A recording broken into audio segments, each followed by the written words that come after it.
లక్షలాది మందికి మన తెలుగు మ్యాట్రిమోనీ ద్వారా వివాహాలు జరిగాయి. తెలుగు వారి నంబర్ 1 చాయిస్ తెలుగు మ్యాట్రిమోనీ. బీజేపీపై ఉన్న ఫ్రస్ట్రేషన్ సీఎం రేవంత్ పై చూపించడం కరెక్ట్ కాదని ఎంపీ చామల కిరణ్ కుమార్ రెడ్డి విమర్శించారు. బీజేపీలో లెఫ్ట్ వింగ్ నుంచి రైట్ వింగ్ కు పోవడం వల్ల మీ రైట్ మెదడు పనిచేయడం మానేసినట్లుందని సెటైర్స్ వేశారు. పార్టీ అధ్యక్ష పదవి వస్తుందని సీఎం అయిపోవచ్చు అనే ఆలోచనతో ఈటెల ఉన్నారని అన్నారు. కానీ బీజేపీలోని సీనియర్ నేతలు ఈటెలను లాస్ట్ బెంచ్ కి పరిమితం చేశారని ఎద్దేవా చేశారు.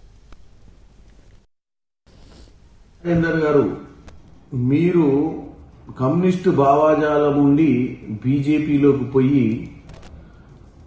బీజేపీలో ఒక రైట్ వింగ్ లో లెఫ్ట్ వింగ్ ఐడియాలజీతో ఉన్న మీరు రైట్ వింగ్ లోకి వెళ్ళి ఈ రైట్ భాగం అంతా దుబ్బినట్టుంది మీకు పైన.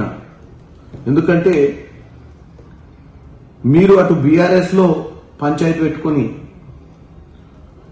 బీజేపీలకు పోయి అక్కడ పరిస్థితి అర్థం కాక ఏదో అధ్యక్ష పదవి ఇస్తారు, ఇక రాష్ట్రాన్ని ఎలగబెట్టి మళ్ళీ ఒకసారి ముఖ్యమంత్రిని అయిదామని మీ పిచ్చి ఆలోచన నడుస్తలేదని ఆ బీజేపీల ముదిరిపోయిన నాయకుల్ని మిమ్మల్ని ముందల పడనిస్తలేరు. ఈ అన్ని ఫ్రస్ట్రేషన్స్ తీసుకొచ్చి మీరు ముఖ్యమంత్రి రేవంత్ రెడ్డి గారి మీద చూపించడము సరైంది కాదు. మీ సమస్య ఎవరితోటి ఉంది? మీ సమస్య ఉంది ఒకటి